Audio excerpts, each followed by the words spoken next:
Voilà, alors bienvenue dans cette nouvelle vidéo. On va tester aujourd'hui le Fujifilm X-T30. C'est vrai que j'avais fait la précédente review sur le X-T3 et aussi on avait parlé un petit peu du X Pro, de la série X Pro. Mais là, j'ai eu quelques commentaires et aussi quelques messages personnels pour me demander justement de parler un petit peu du X-T30 qui est finalement la même machine, mais que le X-T3 quasiment la même avec quelques modifications et qui est infiniment plus petit.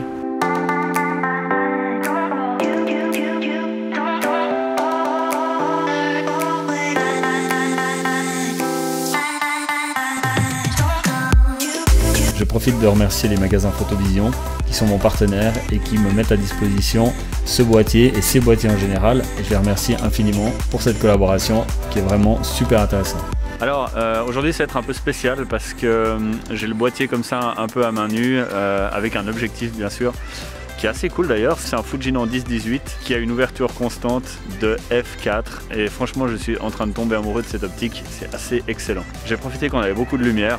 On va essayer de faire jaillir des couleurs de cette machine, déjà qu'elle a beaucoup de facilité avec les couleurs, mais là j'ai envie de tester aujourd'hui un mode un peu spécial, c'est le F-Log justement. J'avais pas fait la dernière fois sur le test du Fujifilm X-T3 que vous pourrez retrouver justement sur la chaîne bien sûr. Je voulais justement aussi profiter de tester la stabilisation parce qu'elle est que optique et sur du 10 mm normalement ça doit être pas mal.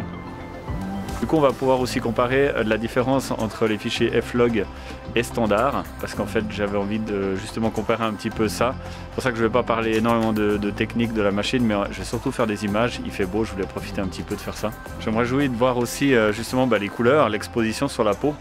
Là je suis en manuel donc j'ai dû exposer manuellement mais j'arrive pas vraiment à contrôler donc je dois à chaque fois filmer, regarder le résultat etc. Donc c'est vrai que c'est pas hyper simple pour ça. Je vais peut-être le passer aussi en mode automatique pour pouvoir le tester. Là le boîtier est complètement en mode automatique donc je vais essayer aussi de changer de position par rapport à la lumière du soleil pour voir un peu comment ça s'adapte. S'il priorise un peu la peau ou enfin comment il va se comporter, ça j'ai absolument aucune idée. À contre-jour aussi un petit peu. Intéressant de voir ça. On teste en même temps l'autofocus. Bien qu'en automatique, il a tendance à contrôler aussi l'iris. Alors voilà, là on est de retour en F-Log. Cette fois-ci par contre l'appareil est complètement en automatique, donc on est F-Log plus automatique pour l'exposition, donc il va gérer les ISO tout seul. C'est là normalement ce type de format qui nous sert justement à une grande latitude. Moi je vais pouvoir m'éclater dans DaVinci Resolve. La dernière fois j'ai monté dans Vegas, j'ai pas forcément rajouté des luttes ou rien parce que la plupart du temps, tous les tests que j'effectue, je prends la machine en fait brute, j'essaie de régler le moins possible. Éventuellement je les passe des fois en manuel, mais par contre l'idée c'est de vous livrer en fait les images les plus standards que la machine peut fournir. Et après c'est à vous de vous faire aussi une idée de ce que ça pourrait donner une fois traité. Mais dans ce test particulièrement, aujourd'hui j'avais vraiment envie de faire une spéciale et puis de traiter justement, de post-traiter les images. Parfois je vais être en manuel, exposé manuellement pour vraiment essayer de tirer un maximum parti de ce boîtier. Et parfois je vais être en automatique, mais quand même en F-Log pour voir justement qu'est-ce que je peux faire avec l'exposition que le boîtier a choisi de faire lui-même. Et ça nous permet de voir justement qu'est-ce qu'on peut tirer de ces fichiers qui sont, je le rappelle, en 200 mégabits par seconde, MP4 200 mégabits par seconde. Voilà, normalement, on devrait pouvoir en tirer quelque chose, c'est pratiquement sûr et certain.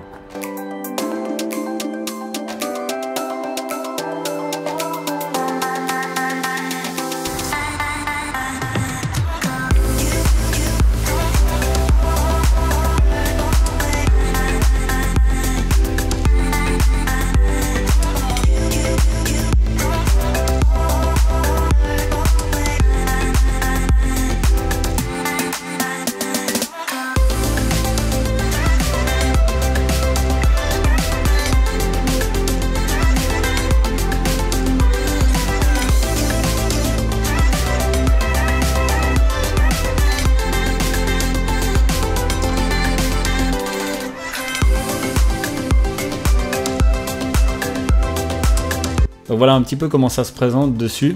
On a une molette de moins que sur le X-T3. Où finalement là on accède plutôt à des modes. Et puis on n'a aussi pas les petits boutons qui permettent d'enclencher en fait là de pouvoir changer les réglages. Ils ont retiré ça, mais en fait finalement je me dis que c'est pas pire. Faut juste faire gaffe quand on le sort du sac que ça n'ait pas bougé, mais c'est quand même assez solide. C'est quand même assez solide en termes de construction finalement pour pas que ça se dérègle tout seul. Il y a aussi la lentille, donc effectivement, là pour ce cas, j'ai pas pris le kit lens, j'ai pris vraiment un spécial, c'est un 10-24 mm, ouverture constante de 4, et puis il est stabilisé, donc ça c'est génial, je vais vous montrer ça. Pour ceux qui connaissent pas bien, si on a la mention OIS, et qu'on l'enclenche sur on évidemment, et ben on a la stabilisation, ce qui fait que effectivement on peut après le tenir dans les mains. La plupart des images que vous aurez dans cette vidéo ont été faites comme ça, donc je le tiens simplement par dessous. Ouais, je fais quand même juste attention, ici on a la bague d'ouverture là, ici à ce niveau là, et en fait on va régler l'ouverture de l'iris, donc il faut juste faire gaffe quand on vlog comme ça. Voilà, je suis un peu près, hein. Ça se passe, c'est beaucoup plus comme ça je dirais. Il faut juste faire gaffe de ne pas dérégler quand on la tient. Donc moi ce que je fais c'est que je le tiens assez en arrière, je le pose dans la main comme ça et puis je vais travailler comme ça. Et donc dans la vidéo on voit que je marche justement avec, et j'ai pas ni de perche de selfie, ni de stabilisateur, ni rien du tout. Je trouve que ça fait quand même pas mal le travail, comme c'est fait là de base. Alors après, comme je le disais, on a un 10-24. Je trouve que c'est très pratique parce que 10, c'est presque un peu wide pour vlogger, mais du coup on n'a pas besoin de le tenir trop loin. Je pense qu'il faudrait préférer 12 ou 14 mm à ce moment-là. On l'aurait parce qu'il est vraiment léger, c'est juste diabolique. C'est ça surtout qui m'a plu dans ce boîtier, puisque j'ai adoré le X-T3, mais quand j'ai entendu dire qu'il y avait le X-T30 qui était pratiquement la même machine mais beaucoup plus petite, c'est vrai, mais elle est minuscule. Je la tiens comme ça, à côté de ma tronche là par exemple. Je dois presque dire que j'aurais presque une préférence pour celle-là. Au niveau technique, après dedans, je sais pas, hein, j'ai pas été lire les données constructeurs, mais vous allez voir les images qu'elle sort en vidéo, puisqu'on se concentre sur la vidéo, hein, sur ma chaîne, ma foi. On peut pas plaire à tout le monde, même si à la base je suis vraiment beaucoup porté sur la photographie. Moi je m'oriente beaucoup sur les test machines vidéo.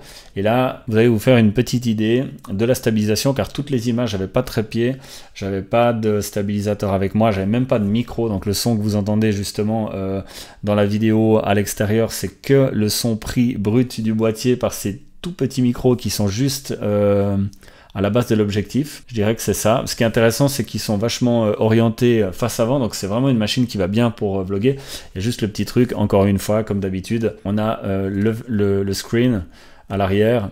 Il peut aller maximum jusque là, et ça, ma foi, peut-être qu'un jour on verra ces boîtiers, parce qu'au niveau de tout le reste, on est très très proche de la perfection pour moi, hein. Après c'est encore une fois quelque chose qui m'engage personnellement, donc voilà, c'est mon point de vue. Je trouve que là on est sur quelque chose qui est très proche de la perfection, un boîtier qui n'est pas non plus hors de prix, il n'est pas totalement inaccessible, et puis il est vraiment ultra compact. Donc pour la street photographie et tous ces trucs là, ça se prête super bien. Peut-être préférer un objectif encore un tout petit peu plus petit. Pour en revenir sur le 10-24, à 24 mm justement, on a quelque chose de super pour pouvoir faire, comme moi par exemple, si je veux faire de la revue de boîtier, je vais utiliser en 24. Et puis à f4 on va voir pas mal de flou, donc on aura des images qui sont super cool. Et il y a quelques images par moment, j'ai pas photographié des boîtiers avec, j'ai pas filmé des boîtiers avec, mais il y a des moments justement où on se rend bien compte que le 24 c'est assez excellent. C'est vraiment cool d'avoir cette fonction zoom de 10 à 24, ça enrichit quand même beaucoup les contenus. Donc c'est vrai qu'après par rapport au wide, si on a envie par exemple de filmer quelqu'un, parce qu'en 24 c'est peut-être un tout petit peu télé, si je peux parler de cette manière là, pour se filmer soi-même, je pense que c'est un tout petit peu trop dur. Par contre pour filmer une personne, faire une interview, on va privilégier d'être en 24 et on va avoir un meilleur découpage de la personne par rapport à l'arrière-plan, et ça c'est super cool de l'avoir sur cette machine.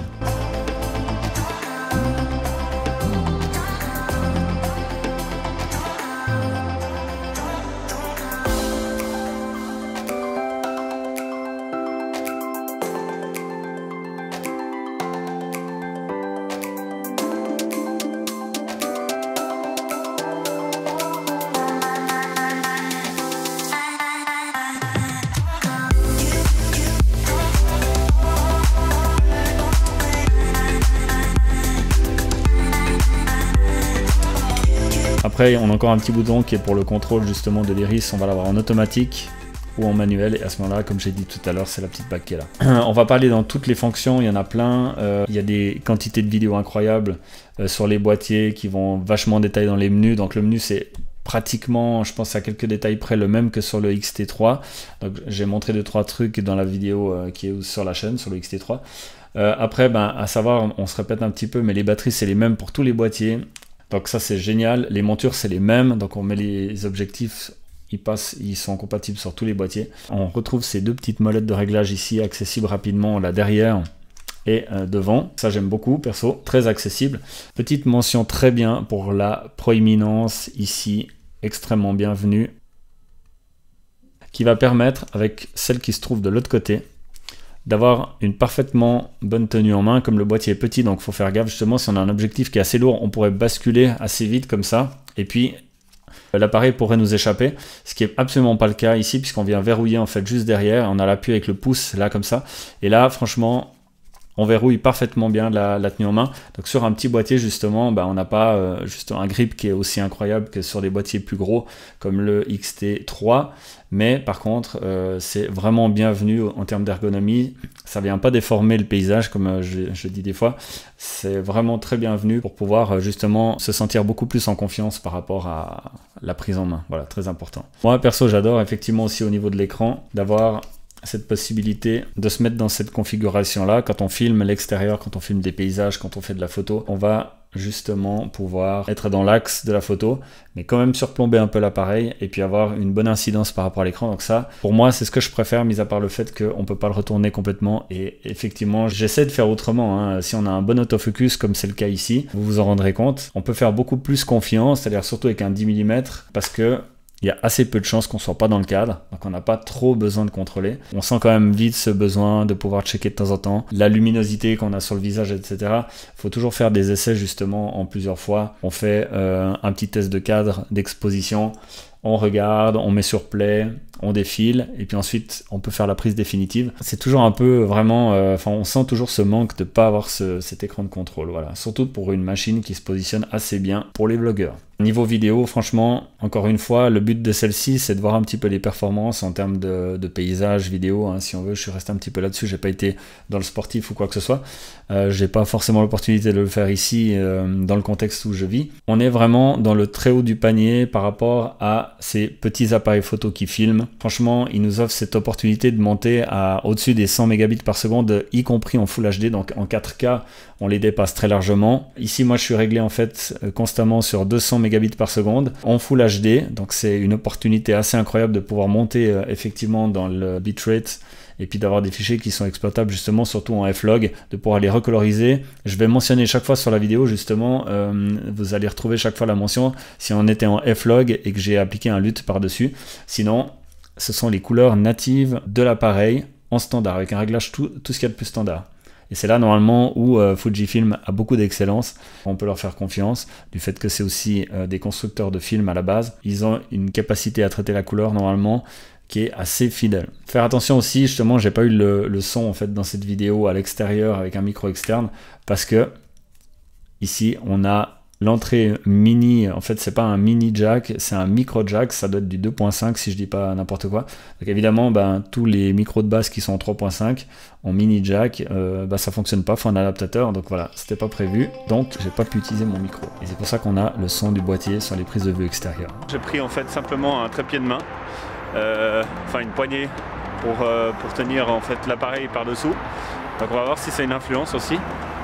Voilà, alors là j'ai commuté en mode standard de l'appareil, donc on n'est plus en F-Log, on est en normal, en standard, et c'est donc tout est en automatique. On va voir aussi justement les couleurs, ça c'est les couleurs naturelles de l'appareil, pas de retouche, cette image n'est pas retouchée.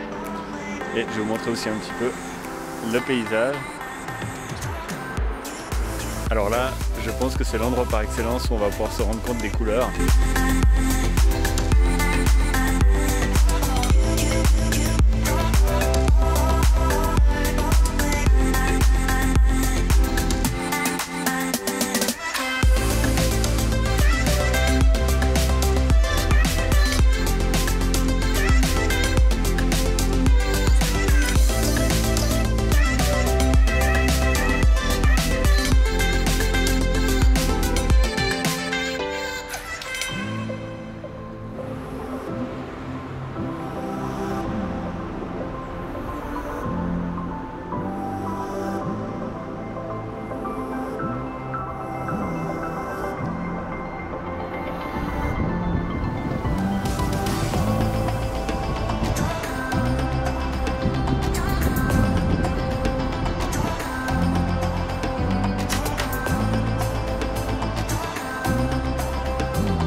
là c'est une des parties que je préfère, bien sûr. Le test pour la mise au point, pour la capacité en fait d'autofocus, elle dépend aussi beaucoup de l'objectif. Donc voilà, on va quand même tester parce qu'on a, c'est une conjonction entre l'électronique et la qualité de l'objectif. On va essayer de voir un petit peu ce que ça donne.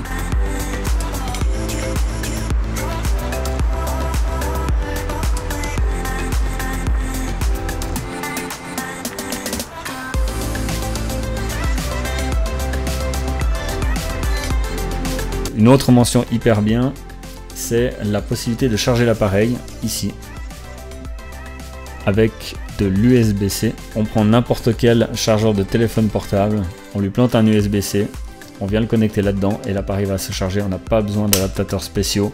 Donc en fait, quand on sort à l'extérieur, on peut prendre son chargeur perso, on peut même prendre un battery pack. J'ai pas essayé, un petit battery pack en fait qui pourrait recharger son téléphone. À mon avis, ça fonctionne aussi sur la machine. Il n'y a aucune raison que ce soit pas le cas. Et donc ça ouvre quand même pas mal de perspectives pour des longs tournages justement. À ce moment-là, on va pouvoir, si on doit tourner toute la journée sur un trépied, etc., on va pouvoir ajouter le battery pack et pouvoir justement assurer beaucoup plus d'heures de tournage. Sinon, le chargeur de base qui va permettre donc de recharger directement avec l'USB-C, directement sur un chargeur de téléphone portable. C'est ce que j'ai fait aujourd'hui, donc je vous confirme que ça fonctionne très bien. Pour le reste, j'ai mis un petit moment, paradoxalement, à trouver le réglage auto et manuel. C'est bête comme la pluie, mais en fait, il est juste là. Il était sur auto. Je comprenais pas pourquoi j'arrivais pas à régler justement le réglage de mon iris, de mon ouverture. Et en fait, il fallait que je passe sur manuel. Comme c'est pas marqué manuel, c'est marqué juste auto, ça m'est passé à côté. Donc voilà. Mais sinon, tout est vraiment très accessible. À un moment donné, j'ai quand même failli me demander si je devais pas aller dans les menus pour aller le passer en manuel. Et non, ça n'a pas été le cas. Ici, on trouve aussi, comme sur le XT30, l'accès pour la mise au point, manuel ou continu, directement sur le boîtier, ici. Donc très accessible. Donc voilà, dans l'ensemble, on a tous les avantages de ces boîtiers justement suréquipés en molette qui permettent d'accéder directement les réglages sans devoir rentrer dans les menus. Pour la plupart, évidemment, le XT3 aura aussi la molette des ISO. Maintenant, en fait, on va régler nous les ISO avec un accès rapide ici, aussi sur une molette, mais c'est moins visible puisqu'il n'y a pas d'imprimé dessus. Voilà, c'est juste ça. Je profite pour dire, mais je l'ai déjà dit sur le XT3, sur le XT30, c'est la même chose. On peut configurer aussi l'accessibilité des setups de ces petites molettes qui sont juste devant, comme ça. Donc voilà, on peut régler plein d'autres paramètres du coup, et on va les assigner un petit peu pour être confortable, un peu comme on en a envie. Et ça, moi j'adore, perso, c'est vraiment très bien fait.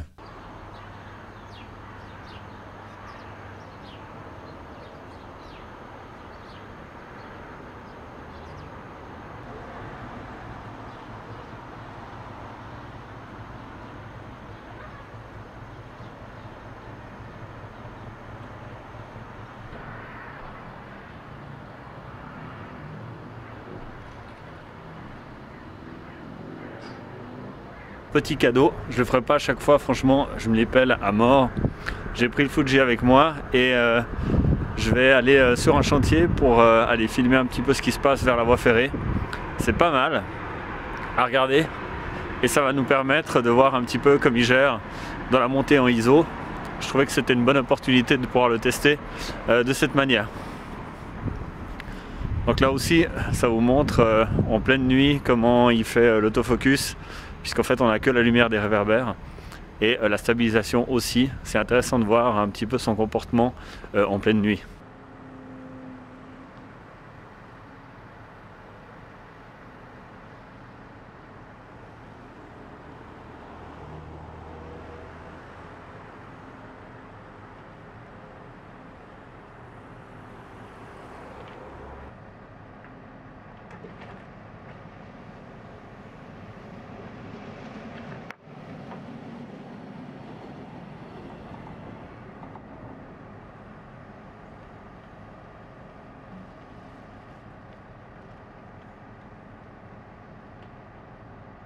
Voilà, on arrive au bout de cette vidéo. Alors je vous remercie pour ceux qui sont restés jusqu'à la fin. c'est super cool. J'espère que vous avez passé un bon moment. En tout cas, moi j'adore tester ces appareils, j'adore vous montrer un petit peu les performances de ces boîtiers.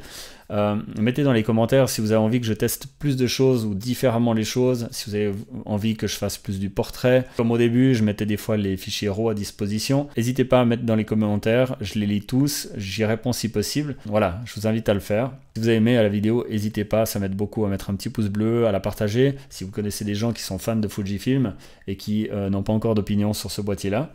Et voilà, c'est déjà terminé. Je vous donne rendez-vous dans une prochaine vidéo. À très bientôt.